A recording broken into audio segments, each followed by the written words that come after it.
दोस्तों के साथ बहुत खुश रहते हैं और उन्हें खुशियां देते भी हैं। ऐसी ही कहानी है यशोदा और नंद की, जिनकी खुशियों के लिए लड्डू गोपाल को एक साधारण बालक का रूप धर कर आना पड़ा और स्कूल भी जाना पड़ा। गोकुल गांव में यशोदा और नंद रहते थे। दोनों की शादी को 4 साल बीत गए थे, लेकिन उनकी कोई संतान नहीं थी। यशोदा और नंद दोनों लड्डू गोपाल के परम भक्त थे। वे रोज अपने घर में लड्डू गोपाल को स्नान कराते, उन्हें तैयार करते, भोग लगाते और उनकी पूजा करते।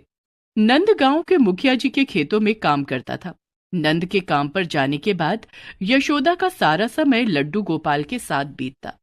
वो उनके साथ खेलती, उनके लिए तरह तरह के पकवान बनाती और उन्हें खिलाती।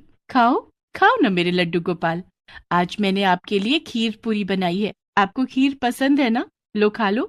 कल मैं आपके लिए अपने हाथों से ताजे ताजे मक्खन निकालूंगी और आपको मक्खन का भोग लगाऊंगी। मक्खन का नाम सुनते ही लड्डू गोपाल ने सारी खीर झटपट खा ली। यशोदा जब अपने हाथ में खीर लेकर लड्डू गोपाल के मुंह के पास ले जाती तो खीर अपने आप कहीं गायब हो जाती। यशोदा ने देखा कि लड्डू गोपाल के मुंह में खीर लगी हुई थी। इसी तरह यशोदा लड्डू गोपाल को जो भी खिलाती वे बड़े प्यार से खा लेते थे। मेरे लड्डू गोपाल, क्या तुम नहीं चाहते कि हमारे आंगन में सचमुच का लड्डू गोपाल खेले? मेरी सूनी गोद कब भरेगी? बोलो, तुम तो मेरे बेटे हो ही। तुम चिंता मत करो, तुम्हारी जगह कोई नहीं लेगा, लेकिन मेरे सिर से बांझ का कलंक हटा दो। इसी तरह यशोदा लड्डू गोपाल से बातें करती और उनसे संतान प्राप्ति के लिए प्रार्थना करती। नंद भी लड्डू गोपाल का बहुत ख्याल रखता था। वो जब भी बाहर से आता लड्डू गोपाल के लिए कुछ न कुछ जरूर लाता था। यशोदा, ये लो, मैं लड्डू गोपाल के लिए मिश्री लाया हूँ। लड्डू गोपाल को दही और मिश्री बहुत पसंद है ना? उन्हें कल दही और मिश्री का भोग लगाना। हाँ, मेरे लड्डू गोपाल को दही मिश्री बहुत पसंद है। देखो कैसे खुशी के मारे मुस्कुरा रहे हैं। यशोदा और नंद जैसे भक्त पाकर लड्डू गोपाल भी बहुत खुश थे। उन्होंने नंद और यशोदा को अपना आशीर्वाद दिया और यशोदा की इच्छा पूरी हो गई। कुछ ही दिनों के बाद यशोदा के पैर भारी हो गए और 9 माह के बाद उसने एक सुंदर से बेटे को जन्म दिया। ये लड्डू गोपाल के आशीर्वाद से हुआ है। हम इसका नाम लड्डू रखेंगे। आपका बहुत बहुत धन्यवाद लड्डू गोपाल, आपकी कृपा से मेरी सूनी गोद हरी हो गई। अब यशोदा और नंद लड्डू गोपाल का पहले से भी ज्यादा ध्यान रखने लगे। समय बीतता गया। यशोदा और नंद का बेटा लड्डू भी धीरे धीरे बड़ा होने लगा। लड्डू रोज नंद और यशोदा को लड्डू गोपाल की सेवा करते हुए देखता। एक दिन, माँ, ये कौन है? तुम इन्हें रोज नहलाती हो, खिलाती हो, सुलाती हो। क्या ये सब काम ये खुद नहीं कर सकते? बाबा भी इनके लिए रोज कुछ न कुछ लेकर आते हैं। जो चीज मेरे लिए आती है वो इनके लिए भी आती है। आखिर कौन है ये? लड्डू बेटा, ये लड्डू गोपाल हैं। ये तेरे बड़े भाई हैं।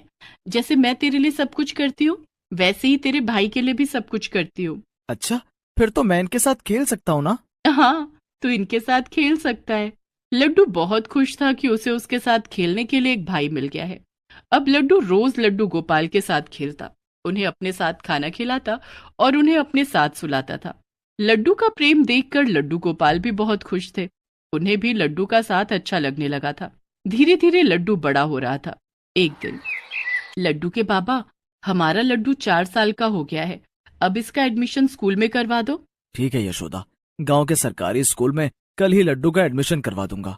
दूसरे दिन नंद ने लड्डू का एडमिशन स्कूल में करवा दिया। लड्डू अब स्कूल जाने लगा था।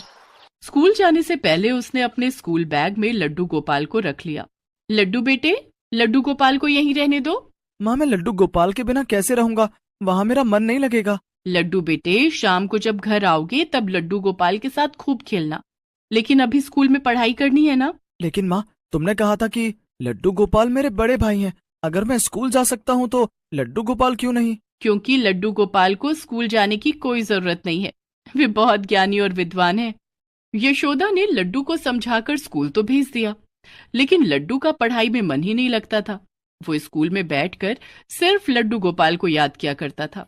इस तरह लड्डू परीक्षा में फेल होने लगा, जिस कारण नंद और यशोदा परेशान रहने लगे। यशोदा मन ही मन लड्डू गोपाल से प्रार्थना करने लगी, हे लड्डू गोपाल, मेरे लड्डू को ना जाने क्या हो गया है, वो पढ़ाई करता ही नहीं है। आप ही कुछ करो ना प्रभु, आपके पास तो सारी मुश्किलों का हल है। लड्डू गोपाल यशोदा की प्रार्थना सुनकर मुस्कुराए। दूसरे दिन जब लड्डू स्कूल जाने के लिए घर से निकला तो रास्ते में लड्डू गोपाल एक साधारण बालक के भेष में लड्डू के पास आए और बोले, क्या तुम मेरे साथ खेलोगे? नहीं, मैं लड्डू गोपाल के अलावा किसी के साथ नहीं खेलता। लेकिन तुम कौन हो? मेरा नाम पुच्चू है। मैं पास के जंगल में रहता हूँ। क्या तुम मुझे अपने साथ स्कूल ले चलोगे? मैं तुम्हें अपने साथ स्कूल तो नहीं ले जा सकता, लेकिन मेरा पढ़ने में बिल्कुल भी मन नहीं लगता है। क्या तुम मेरे बदले में स्कूल जा सकते हो? हाँ, क्यों नहीं, मैं तुम्हारी जगह पर स्कूल जा सकता हूँ। लेकिन तुम ये बात किसी को मत बताना। ठीक है, मैं किसी को नहीं बताऊंगा। पुच्चू ने अपने चमत्कार से लड्डू का रूप धारण कर लिया। लड्डू ये देखकर बहुत खुश हो गया कि उसे अब स्कूल जाकर पढ़ाई नहीं करनी पड़ेगी। उसने पुच्चू को अपना भारी बस्ता पकड़ाते हुए कहा, ये लो, ये मेरा स्कूल बैग है। इसे लेकर स्कूल चले जाओ, तब तक मैं यहाँ खेलता हूँ। ठीक है, ये कुछ खिलौने हैं, इन्हें रख लो और इन्हीं के साथ खेलना। लड्डू के भेष में लड्डू गोपाल पीठ पर स्कूल का भारी बस्ता लादकर स्कूल की तरफ चल दिए। सारा दिन उन्होंने स्कूल में पढ़ाई की। स्कूल में मास्टर जी जो भी पढ़ाते, लड्डू गोपाल खूब मन लगाकर पढ़ते। बोलो बच्चों, आ से अनार, आ से आम, आ से अनार, आ से आम, ई से इमली, ई से ईंख, ई से इमली, ई से ईंख। अरे वाह लड्डू, आज तो तुम्हें एक बार में ही सब कुछ समझ आ गया। अब मास्टर जी को क्या पता था कि असल में लड्डू कौन है।